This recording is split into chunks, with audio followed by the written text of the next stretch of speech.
ప్రియాంక గాంధీ ఇక గాంధీ కుటుంబం నుంచి వచ్చినటువంటి మరొక నేతగా మనం చెప్పొచ్చు. రేపటి రోజున పార్లమెంట్లో అటు రాహుల్ గాంధీ ఇటు ప్రియాంక గాంధీ ఇద్దరు ద్వయం కూడా ఖచ్చితంగా పార్లమెంట్లో కాంగ్రెస్ పార్టీకి బలం చేకూర్చేటువంటి అవకాశం అయితే చాలా స్పష్టంగా కనబడతా ఉంది అనేటువంటి విషయాన్ని గుర్తుపెట్టుకోవాల్సిన అవసరం అయితే ఉంది. ఖచ్చితంగా రాహుల్ గాంధీకి ఈ ఇంకొక సపోర్ట్ అవసరం పడ్డది.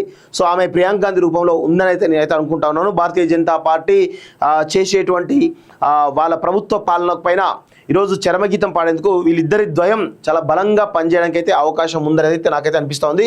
చూద్దాం ఈమె యొక్క రోల్ పార్లమెంట్లో ఏ విధంగా ఉండబోతున్నది త్వరలో తెలిసేటువంటి అవకాశం అయితే కనబడతా ఉంది. జార్ఖండ్ ఇండియాదే ఫలించని మోడీ మంత్రం. జార్ఖండ్లో సత్తా చాటిన ఇండియా కూటమి ఫలించిన రాహుల్ సోరెన్ వ్యూహాలు 81కి 50 స్థానాల్లో విజయబావుట. బీజేపీ ఆశలన్నీ ఆవిరి, కొన్ని స్థానాలకే పరిమితం. అత్యధిక స్థానాల్లో జేఎంఎం గెలుపు. కేసులు జైలు పాలైన చెక్కు చెదరని సోరెన్ జనాదరణ.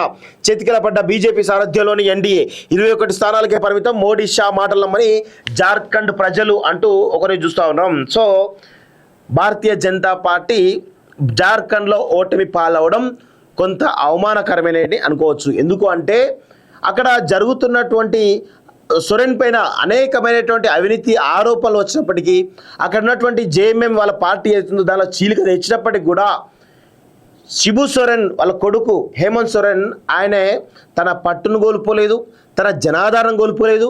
భారతీయ జనతా పార్టీ కేంద్రంలో ఉన్నటువంటి భారతీయ జనతా పార్టీ యొక్క ప్రభుత్వాన్ని ఎదురొడ్డి నిలిచి అక్కడ గెలవడం జరిగింది.